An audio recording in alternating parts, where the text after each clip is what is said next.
మోడీ గారు నిన్న చెప్తారు ఏమని, అక్కడ మొత్తం చెట్లు కొట్టేస్తున్నారు, జంగల్ నాశనం చేస్తున్నారు, మొత్తం ఆగమాగం చేస్తున్నారు, బుల్డోజర్లను పంపిండ్రు, అర్ధరాత్రి బుల్డోజర్లను పంపి ఆగమాగం చేస్తున్నది కాంగ్రెస్ ప్రభుత్వం తెలంగాణలో సెంట్రల్ యూనివర్సిటీ భూములలో అని చెప్పి మోడీ గారు హర్యానాలో మంచి ప్రవచనాలు చెప్పినట్టుగా నేను చూసిన.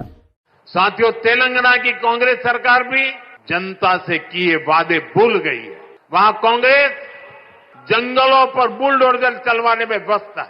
प्रकृति को नुकसान, जानवरों को खतरा, यही है कांग्रेस की कार्यशैली.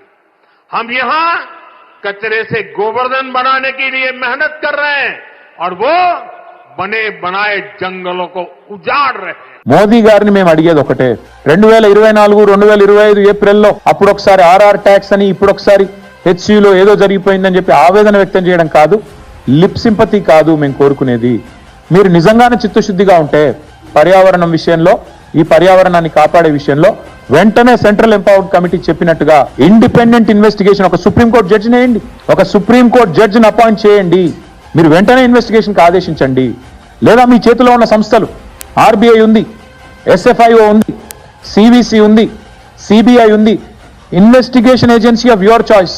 We demand answers from central government, union government. You come forward.